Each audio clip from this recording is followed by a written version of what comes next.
Je pense qu'il doit demander à être libéré de ses responsabilités épiscopales qui sont très lourdes dans ce diocèse considérable et prestigieux de Lyon.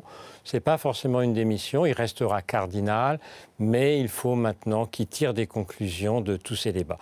Évêque, ça veut dire surveillant, épiscopos en grec. C'est celui qui surveille comme le pion d'un lycée, mais c'est aussi celui qui veille sur, comme l'infirmier veille sur son malade. Mais si l'infirmier est infirme, ça ne va pas.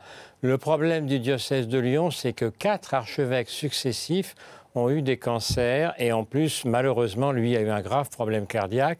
Le diocèse a été géré un peu sur certains points de manière intermittente et sur d'autres beaucoup mieux. Mais ce n'est donc pas la faute du cardinal. Il ne faut pas en faire un coupable, mais il faut dire qu'il y a un vrai problème de gestion et ce problème doit être traité. Il faut repartir de zéro maintenant.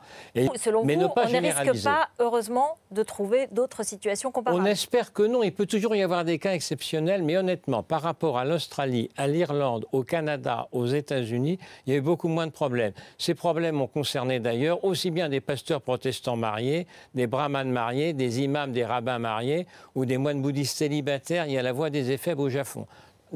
Donc ça concerne toutes les religions et les sans religions aussi. Vous avez des directeurs de chorale d'enfants, avant c'était des prêtres, maintenant c'est des laïcs, il y a tout autant de problèmes. Vous avez des moniteurs de sport, vous avez des instituts.